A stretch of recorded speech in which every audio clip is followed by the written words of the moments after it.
A decade ago, gold was quiet. It wasn't making headlines. It wasn't trending on social media. It wasn't the hottest investment in the room.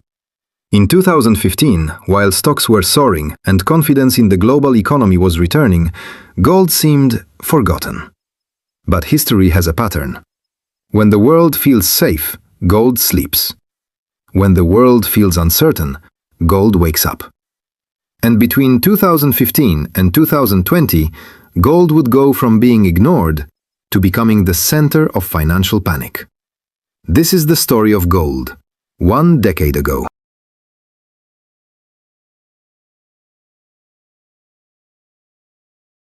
In 2015, gold hovered around $1,100 per ounce, far below its 2011 peak. The global economy was stabilizing after the 2008 financial crisis. The US dollar was strengthening. The stock market was delivering strong returns. And every time the Federal Reserve hinted at raising interest rates, gold slipped lower. Why? Because gold doesn't pay interest. It doesn't generate dividends. It simply exists. When interest rates rise, investors prefer assets that generate income. Money flows into bonds, into equities, into the dollar. Gold during this period felt outdated. Many investors abandoned it. But markets move in cycles, and when everyone agrees that something is boring, that's often when the story begins. By 2018, cracks began to appear. The US-China trade war escalated. Global tensions increased. Headlines were no longer about growth, but about tariffs, political instability, and slowing economies. Markets became volatile, and slowly, gold began to rise. It broke above $1,300 per ounce, then $1,400, then $1,500 in 2019. Investors were no longer chasing growth, they were seeking protection.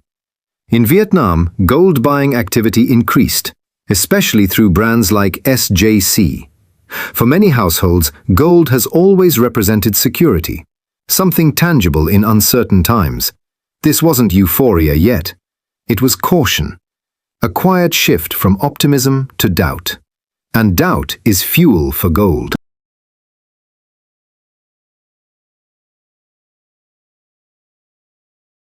Then came 2020. The COVID-19 pandemic spread across the globe. Within weeks, stock markets collapsed. The Dow Jones experienced some of the largest single-day drops in history. Entire industries shut down. Borders closed. Economies froze. Fear dominated everything. At first, even gold dropped briefly, as investors sold whatever they could to raise cash. But that didn't last. Central banks responded aggressively. Trillions of dollars were injected into the financial system. Interest rates were cut to near zero. The message was clear: liquidity at any cost. And that changed everything. Investors began asking a new question. If so much money is being printed, what happens to the value of money? Inflation fears started rising, and gold exploded. $1,600, $1,800, $1,900. In August 2020, gold crossed $2,000 per ounce for the first time in history. In Vietnam, gold prices surged dramatically, creating long lines at gold shops. Some rushed to buy before prices went higher. Others rushed to sell and lock in profits. It wasn't just an investment anymore. It was emotion, fear, greed, urgency. Gold had transformed from a forgotten asset into the symbol of financial survival.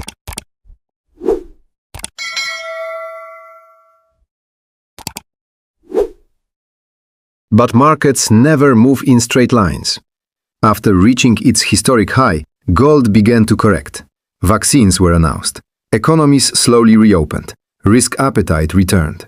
Those who bought early saw significant gains, but those who entered at the peak faced a difficult lesson. Even safe haven assets experience volatility. Gold is often called a store of value, but that doesn't mean it is immune to cycles. Its strength comes during uncertainty. Its weakness appears during stability. And timing, as always, determines the outcome.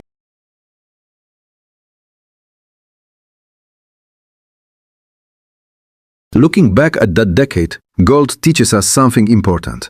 It is not simply about price, it is about psychology. When confidence is high, gold fades. When fear rises, gold shines.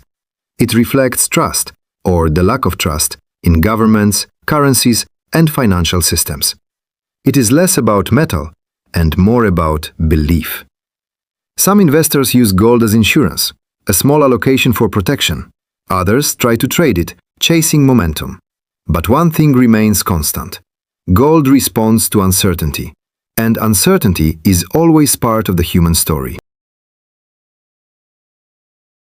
A decade ago, gold reminded the world of its role, not as the most exciting asset, not as the fastest way to wealth, but as a silent guardian during chaos.